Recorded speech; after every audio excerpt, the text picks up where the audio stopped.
It was just after midnight when the flashing red and blue lights pierced through the darkness, cutting across the quiet suburban street. The hum of idling engines, the crackle of radio chatter, and the slow, deliberate movement of a heavily armed police team signaled something big was about to go down.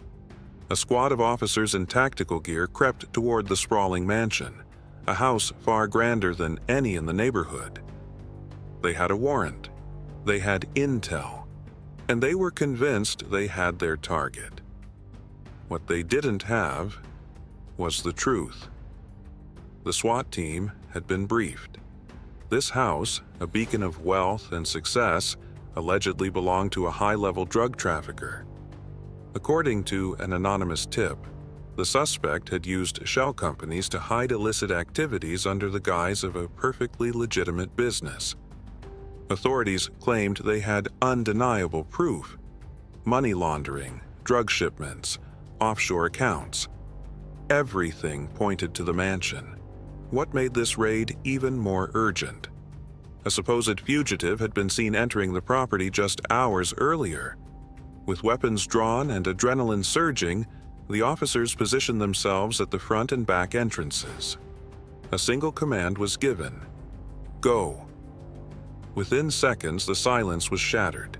The front door was battered down. Officers flooded inside, barking orders, sweeping rooms, securing occupants. The family inside woke up in sheer terror. A woman's scream echoed through the grand hallway. A man in his early 40s, dressed in silk pajama pants and a loose t-shirt, was immediately forced to the ground, his face pressed against the polished marble floor.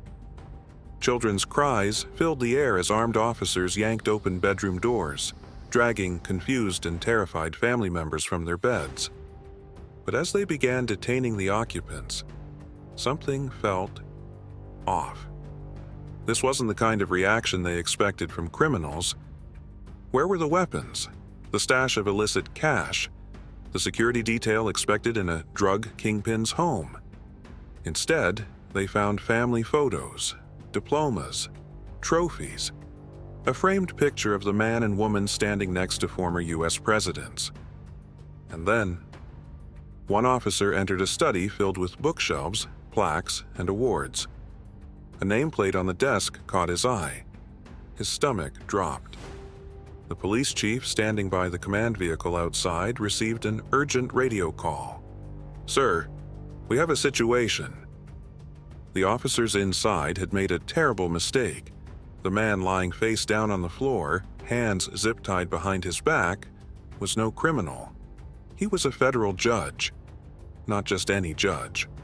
A high-ranking African-American federal judge known for his relentless pursuit of justice. A man who had exposed corruption in law enforcement just months prior. The house wasn't a front for illegal activity. It was the home of one of the most powerful legal minds in the country. And now, half a dozen heavily armed officers had stormed in, traumatized his wife and children, and thrown him to the ground. The realization sent a ripple of panic through the ranks. The team leader, already sweating, turned to his men. "Get him up, now!" Officers scrambled to undo the zip ties, helping the judge to his feet, stammering explanations. A mistake. A misunderstanding, a mix-up with the warrant. The judge's face was stone cold as he rubbed his wrists. His wife, shaking with rage, demanded answers. His children, still in their pajamas, clung to her. One officer tried to explain, his voice wavering. "Sir, we were given bad intel." But the judge was already shaking his head. "No," he said quietly. "This was intentional." And then, just as the team thought the worst had passed, the judge turned to his wife. "Call the Attorney General. Now." The officers exchanged panicked glances. They had raided the home of a man with the power to destroy careers, expose corruption, and bring entire agencies under investigation. And he wasn't going to let this go. Within minutes, phone calls were being made at the highest levels of government. A scandal was unfolding before their eyes. And somewhere, in the depths of a hidden office, the person who orchestrated this raid realized their plan had just backfired. Horribly. The real question was, who wanted the judge silenced? The mansion was silent, except for the faint ringing of a phone on speaker. The judge's wife clutched her phone, her fingers trembling as the call connected.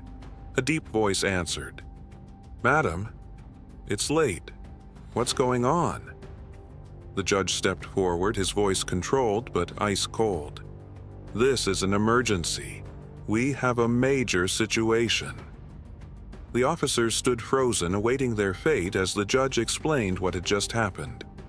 A moment of silence passed. Then the voice on the phone said 3 words that sent a chill through the entire room. "Get out. Now." Outside, the officers' radios crackled to life. "All units, disengage immediately. Retreat to command." The SWAT team leader looked at his men, his expression unreadable. Then, without a word, they filed out of the house, their boots echoing through the hallway. The front door slammed shut behind them, leaving behind a family still shaking from the horror of what had just occurred. But the judge wasn't about to let them off so easily. He turned to his wife. "Lock every door, no one comes back in." Then he reached for his own phone and dialed a private number. The person on the other end picked up immediately. "It's happening," the judge said. "They finally made their move." A pause.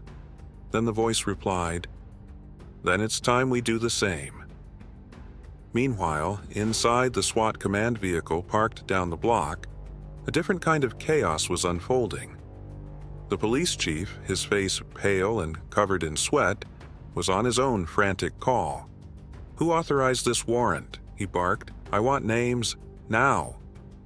The response on the other end was hesitant. "Sir, the warrant wasn't filed through official channels. Someone bypassed the system." The chief's blood ran cold. This wasn't just a mistake. This was a setup. And someone wanted the judge out of the way. The judge wasted no time. He pulled out a folder from his study, one he had been keeping for months. Inside were documents, transcripts, and internal memos. They all pointed to something bigger, something that connected high-ranking officials, corrupt officers, and a clandestine operation that had been running for years. It was a case he had been building in secret, and now, it seemed, someone was willing to kill to make sure it never saw the light of day. The next morning, the judge met with an old ally, an independent journalist known for exposing corruption at the highest levels. They sat inside a dimly lit diner, both glancing over their shoulders every few minutes. The journalist took the folder, flipping through the documents, his eyes widening with every page. "This is enough to take down half the department," he whispered. "But it's not just them. Look at this name." The judge leaned in. His expression hardened. It was a name he had suspected all along. The mayor. The very person who had championed a war on crime and personally funded the expansion of the city's tactical police unit. But why would the mayor be involved in a fabricated raid on his home? Then the journalist slid another document across the table, a classified memo from months earlier. The judge read it once, then twice. His pulse quickened. This wasn't just about him. This went deeper, because according to this document, the judge wasn't the only target. Other names were listed, other powerful figures, and one of them had already gone missing. Realizing he was in far more danger than he had thought, the judge took immediate action. He called the Attorney General's office, but instead of reassurance, he was met with an unsettling response. "Judge, I'm going to be honest with you. We can't protect you." A silence stretched between them. Then, quietly, the voice on the other end said, "They have people everywhere." The line went dead. Back at his home, the judge's wife was packing a suitcase for the kids when she heard something outside. A vehicle. No sirens this time. She peered through the window and her heart stopped. A black SUV was parked across the street. Not police, not reporters, something worse. She grabbed her phone and dialed her husband's number. He picked up on the first ring. "They're here," she whispered. The judge's mind raced. They were moving faster than he expected. He gritted his teeth.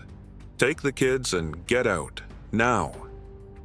He didn't wait for her response. He ended the call and turned to the journalist, urgency in his voice.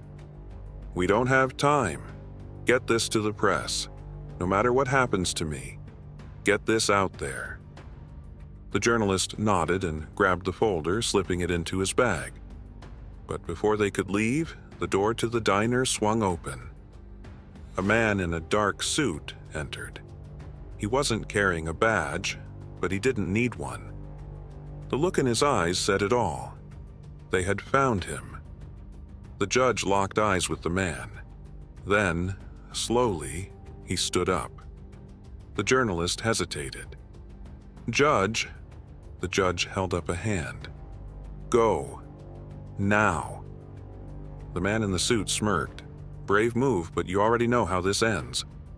The judge exhaled. Then, with steady hands, he reached into his pocket and pulled out his phone. A single tap.